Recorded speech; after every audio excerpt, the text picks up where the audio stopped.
सैनिक बांधवांनो आणि भगिनींनो, सहदेवराव एवढ्या जोरात बोलले की हा आवाज तळकोकणापर्यंत गेलेला असेल आणि मला आणखीन काय बोलण्याची आवश्यकता आहे असं मला वाटत नाही.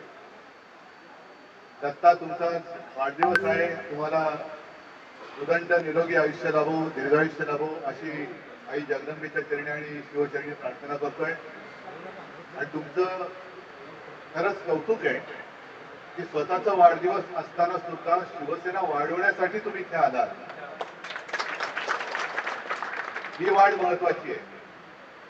नाहीतर आपले शिवसेना प्रमुख जे सांगायचे की रोज दिवसाकडे आपण वाढतच असतो, पण एक दिवस वाढल्यानंतर मी केलं काय? तर दत्तांसारखे अनेक शिवसैनिक आहेत, ते तुम्ही सुद्धा समोर माझ्या उभे आहात आणि राज्यभर पसरत आहेत. ते शिवसेना आतापर्यंत त्यांनी वाढवली आणि यापुढे सुद्धा वाढवण्यासाठी अहोरात्र मेहनत करते.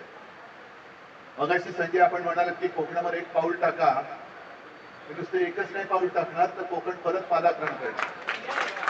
बघू कोण याच्यामध्ये. कारण काही काही वेळेला असं होतं, हा जो काही निवडणुकीचा निकाल लागला, खरं म्हणजे लोकसभा काय किंवा विधानसभा काय, हा कोकणातला निकाल आपल्याला सर्वांनाच अनपेक्षित होता.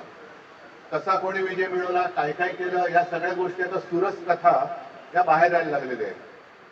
लोकांना कदाचित एका वेळेला कोणीतरी मूर्ख बोलू शकत असेल, पण आज ज्याप्रमाणे तुम्ही आलेला की कोकणामध्ये या, असा अख्खा महाराष्ट्र, मला माझे शिवसैनिक आहेत, काही शेतकरी आहेत, सर्व स्तरातले, की साहेब आम्ही फसलो, आम्हाला फसवलं गेलं. ज्या ज्या काही थापा मारल्या त्या आता सगळेजण हात वर करून मोकळे झालेले आहेत. आणि आता खरी आपली शिवसेनेची गरज या राज्यातल्या जनतेला आहे. सर्व लोकांना कल्पना आहे की दिलेल्या शब्दाला जागणारा एकच पक्ष तो म्हणजे शिवसेना, आणि शिवसेना एकच आहे. दुसरे ते कोण आहेत? एसनशी ते लोकच म्हणतात एसनशी. ही सगळी लोक, त्यांना काय शेंडा नाही, बुडका नाही, नुसतं कशाला तरी स्वतःच्या लाभापायी लोभापायी ही केलेली माणसं आहेत. गेलात, मोठे झालात, ठीक आहे, पण तुम्हाला ज्याने मोठं केलं ती सगळी साधी माणसं माझ्यासोबत आहे. त्याच्यामुळे मला चिंता नाहीये. मी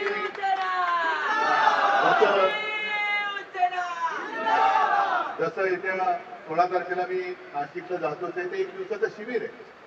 याचा अर्थ असं नाही की मी नाशिकचा मोठा दौरा करतोय, नाही, नाशिकला शिबिर घेतोय. आणि विनायकरावना मी सांगितलं की विनायकराव, गणपतराव, तुम्ही सगळेच आहात, तुम्ही सगळे कोकणवाले आहातच, की लवकरात लवकर, कारण आता जरा थोड्या सुट्ट्या वगैरे लोकांना एन्जॉय करू द्या. प्रत्येक वेळेला कटकट करण्यापेक्षा जरा काही मुंबईकर गावी येणार, त्यांना सुद्धा काही थोडीशी गंमत थोडं आयुष्यात काही सुखाचे समाधानाचे क्षण पाहिजेत ना. आणि नंतर मात्र माझा सलग दौरा अगदी तळ कोकणापासून वरपर्यंत हा मी करणार आहे.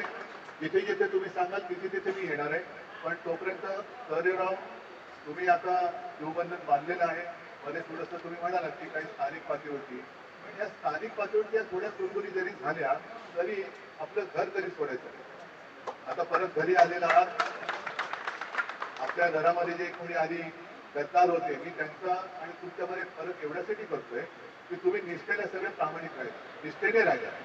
आणि आज सुद्धा तसं पाहिलं तर जे जात आहेत त्यांच्या लेखी आपल्याकडे काही नसेल, पण माझ्यासाठी तुम्ही सगळेजण आहात हेच केवढं तरी माझं मोठं वेळ होतं. आणि तुम्हाला सगळ्यांना जसं मी आपल्या जिल्हा प्रमुखांना शुभेच्छा दिल्या, तसं तुम्हाला सुद्धा उदंड निरोगी दीर्घायुष्य लाभो अशी शिवचरणी प्रार्थना करतो. असेच सगळे येत राहा, मी पण तुमच्याकडे येईन. आणि परत एकदा आपला कोकण पूर्ण वरपासून खालपर्यंत, खालपासून वरपर्यंत एकही कोपरा असं सोडायचं नाही की जिकडे भगवा फडकलेला असेल. सगळ्यांना शुभेच्छा देतो. जय हिंद, जय महाराष्ट्र.